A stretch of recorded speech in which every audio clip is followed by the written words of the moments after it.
What's good, YouTube? It's Ball 2 with bit back with another banger. Today we'll be reacting to streamers aren't famous offline. Man, I knew the streamers didn't have the same pull as the celebrities, man. They not like them. They not like them. Motherfuckers used to run up to celebrities and want an autograph and shit. Streamers, they're not like that, bro. You're not gonna look at an internet personality as some type of, famous icon. That's not how that works. But that being said, let's get straight into the video. Let's do it. Streamers should just focus on streaming, bro. Because this is what happens when they do not.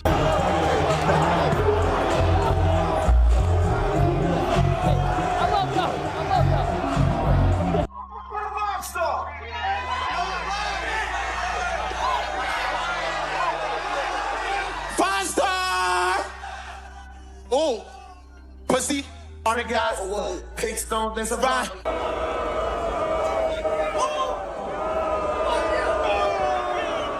Let's start with Rakai. So Rakai got brought out as a surprise celebrity performer at Rolling Loud, and the crowd immediately let him know how they felt about that. I mean, Rakai should have saw this coming, bro. Don't nobody fuck with your shit for real, bro. Like, if I'm keeping it a buck, bro, don't nobody fuck with you for real, dude. The way you act is unlikable. So as you're acting unlikable to most people, it starts to get to a point, bro, like, you feel me? Like, what you think was going to happen? Like, what did you think was going to happen at this stage performance, Rolling Live, whatever this was? I mean, just that. I don't know, man. I don't know.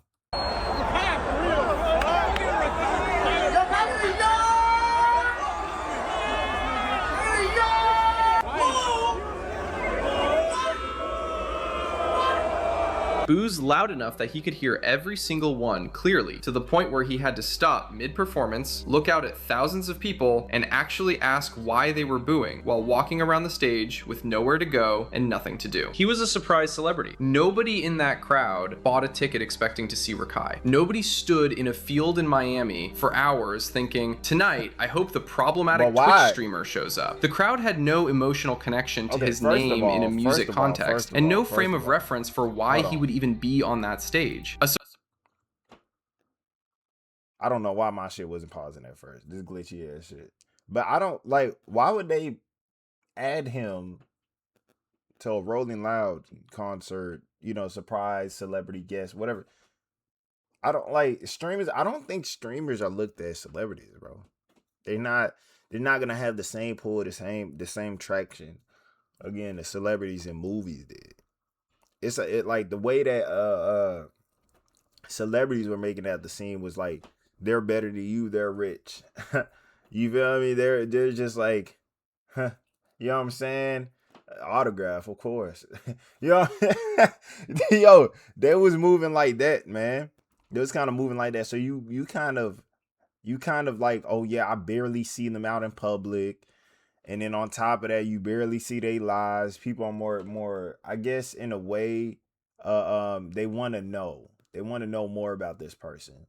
The fact that you don't get to see him out in public as much is what makes it like, yo, this is crazy. You know what I'm saying? So it's just, I don't know, man.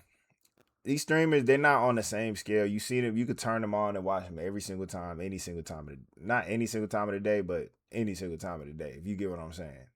Really, like, nah, you can, because you can watch them on YouTube too. You can watch their old clips and stuff, so you can really watch their whole lives. Celebrities, you can't really do all that. They're so mysterious. I mean, you barely know about their background.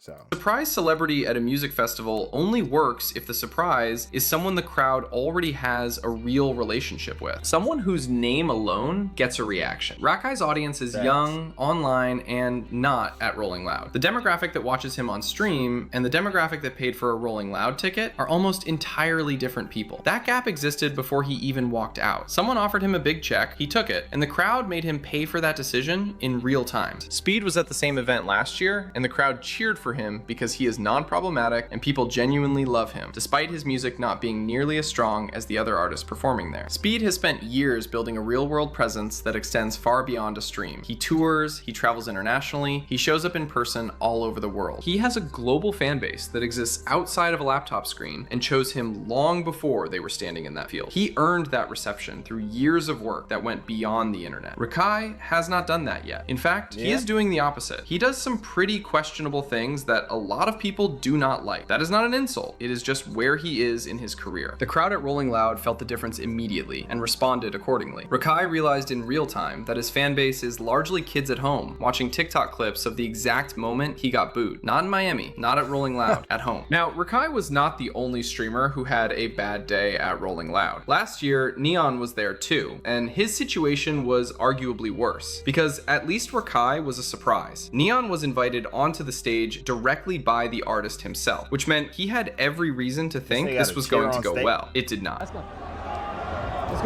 Nigga, what? This nigga got a chair on stage, bro. I think I've heard of this nigga. I think I've seen this nigga. I think his music ain't all that bad, or I must be tripping. I think. But this right here is heinous. This is wild. I'm not gonna cap to you. And why the fuck they invite Neon, bro? I don't think Neon is any, like, I think Neon, I don't even know. Rakai and Neon are on the same scale, bro. I'm not gonna lie to you. Nah, Rakai is just annoying as shit. Neon is horrible. Yeah, Neon is horrible. He said some crazy shit. So I'm not gonna lie, yeah. Why would they invite Neon to a Rolling Loud concert? Like he was gonna, like, what was he gonna do over there? You feel me? This is ridiculous. Like, you could just let him be one of the niggas that's standing back here, you know what I'm saying? Enjoying the show. But, you know, front row seats to see. No, he got the front row seat. But he would have the second row seat and seeing what's going on instead of just being there in the first place and trying to perform if he was trying to perform. He had every reason to think this was going to go well. It did not. Let's go. Let's go to the cart. Let's go to the carts. Is the cart that way? Yeah, car's in the media area. No, the cart. Yo, why do I keep hearing this, bro? Hold on, bro. Hold on, wait. 1 second.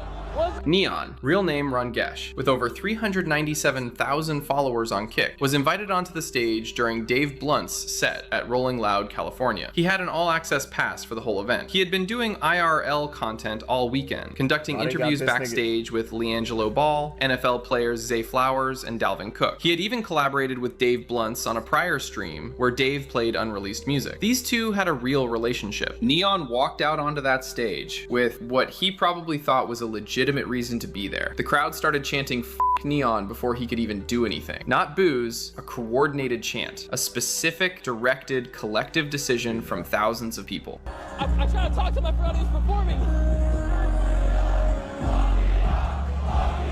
What the fuck? Dave Blunts started laughing on stage. The timing of this made it even more pointed. N3On had recently been on a genuine public redemption arc. He had apologized publicly to multiple people he had made negative comments about, including Hasanabi. He had publicly stated that he was changing, maturing, and trying to grow as both a person and a creator. Rolling Loud was supposed to be part of that new chapter, showing up in real spaces, doing real content, and building something outside of just sitting behind a screen. And the crowd responded to that growth with a coordinated chant. Black Boy Max had a worse day than both of them combined. And the reason it was worse is because, unlike Rakai and N3On, Max is genuinely trying to be a musician. This is not a streamer who hopped on stage for a check and a moment. Max has Spotify numbers. He has almost 2 million more monthly listeners than Ken Carson, which is not a small thing. He has made real collaborations with real artists. People who have actually sat down and listened to his music defend it. His album has defenders. So the argument with Max is not that he does not belong in music at all. The argument is that Rolling Loud taught him something very specific about where he currently stands in the real world versus where he stands online. And it taught him in front of thousands of people who did not come ready to be kind about. The crowd disrespected him during his set. They threw his own music back at him.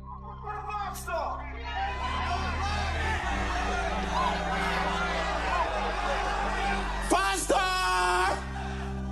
Oh, pussy on the gas. Pink Stone, that's a ride. and did not engage the way a crowd at a music festival is supposed to engage with a performing artist. When I'm out of town, I'll be. When I'm out of town, I'll be. When I'm out of town, I'll be. Shit. He kept going, getting more visibly frustrated with every attempt, his voice becoming louder and more forceful as the crowd stayed completely quiet. Not a single person in that field finished the These line. people Not cold. one. He realized in real time, on stage, in public, that the people who had been telling him his music was hard in his stream chat were not standing in that field. The validation he had been receiving online did not transfer into a room full of people who did not come from the internet. He realized the bots in his chat calling his Well, he said bots in this chat. Yo, he wild. He not. These niggas have no remorse. That's the only reason, man. Like, bro, like I've heard one of his songs. One of his songs wasn't bad. I can actually bump that shit. You know, DDG, he made a name for himself. They're not taking the streamer serious because all the shit that come with it, bro. But DDG, he started off as a YouTuber. He was getting all the hate in the world. Oh, he's a YouTuber. Oh man, what? He dropping music. Motherfuckers bang. What? They bumping that shit. They bumping that motherfucker. They in the car listening to that bit. That nigga just dropped the song. You feel me? Just dropped the song. The motherfuckers is bumping that shit. People are saying that shit hard. You know what I'm saying? And I'm guessing y'all know what song. Hold on. Let me see what song that was, man. Top of the Hill. Yeah, Top of the Hill.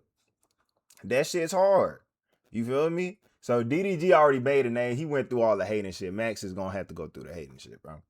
I remember when DDG was just coming up off the music, bro.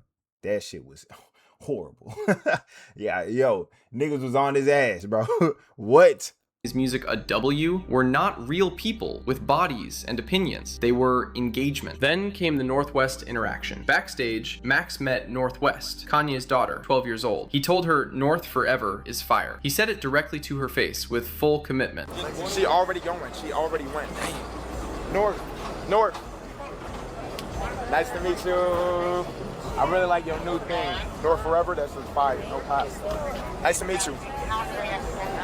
And the translation of what he actually meant was obvious to every single person watching. That was not a genuine compliment from one artist to another. That was someone trying to use flattery as a door, angling for a connection to the West family that might carry weight in the industry. Maybe a feature, maybe a cosign, maybe just the ability to say that Ye's daughter knows who he is. North was polite. She said, "Nice to meet you." She shook his hand and she left. She was already walking away before the interaction had even properly settled. He had to turn around and act like the whole thing had not just played out exactly the way it did. Northwest, at 12 years old, carries more weight in the music industry through her name and proximity than Max does through actual output. She does not watch streamers. She sees clips here and there. In that interaction, he was the fan, not the peer. And the body language. That's the thing about those celebrities. They are above everything. They act like they're above everything. They're kind of like peasant.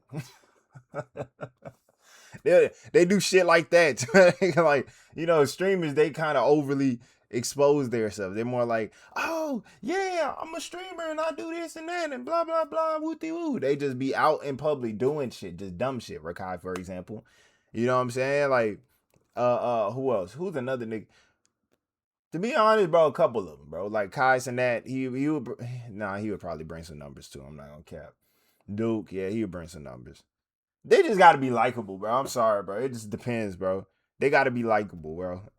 It's not, these niggas ain't that likable to be out here really, really doing some shit for real. Like, it's not like that. Nah, not like that. Told the whole story before anyone even had to analyze it. Anyways, if you want more streamer news, like this video and hit the subscribe button so you do not miss the next update. And I will see you in the next one. Peace. Nah, that was, yo. Yo. Nah, it hurts. I feel it definitely is worse for him. It hurts more looking at this shit because he's actually trying. And these motherfuckers is being ruthless, bro. That's what's making it like 10 times worse. Bro, he's trying and they're throwing bottles and shit. Bro. Now, that's actually crazy work. I'm not gonna cap to you. But, hey, that's the end of the video of that. Yeah, that's the end of the video. If y'all like the video, like, comment, subscribe, hit that post notification button if y'all want to stay updated on the next video. Let me know in the comment section down below what y'all think. And I'll see you guys in the next video. Peace.